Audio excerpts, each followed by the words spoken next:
जय माता दी।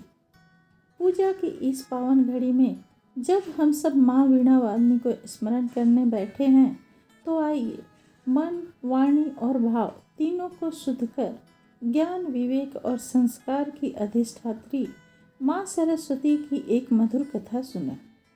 यह कथा केवल सुनने के लिए नहीं, बल्कि जीवन में उतारने के लिए भी है।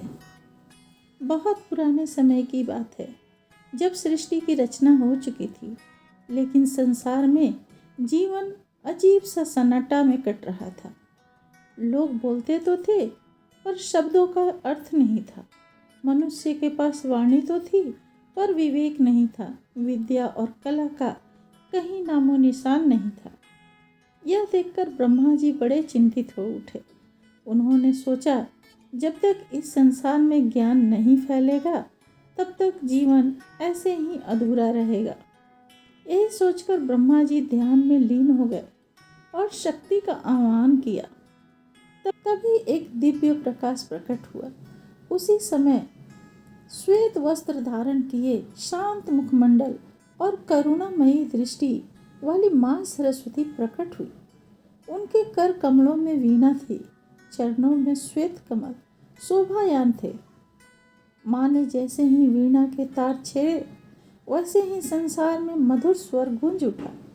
शब्दों को अर्थ मिला, वाणी को मधुरता मिली और मनुष्य के हृदय में विवेक जाग उठा। अज्ञान का अंधकार दूर होने लगा और ज्ञान की ज्योति जल उठी। माँ सरस्वती ने कहा, जो श्रद्धा, संयम और विनम्रता के साथ विद्या ग्रहण करेगा, उसकी वाणी पवित्र होगी और बुद्धि निर्मल होगी। अहंकार जहाँ होगा, वहाँ ज्ञान नहीं ठहरेगा। सरस्वती माता ने ब्रह्मा जी से कहा, हे सृष्टिकर्ता, मैं इस संसार में विद्या, विवेक, संगीत और सद्बुद्धि का संचार करूंगी, ताकि मनुष्य अज्ञान से ज्ञान की ओर अग्रसर हो। माँ के आशीर्वाद से ऋषि मुनियों ने वेदों की रचना की, शास्त्रों का ज्ञान फैला और संसार में शिक्षा का आरंभ हुआ। एक समय की बात है, एक छोटे से गांव में विद्याधर नामक एक बालक रहता था।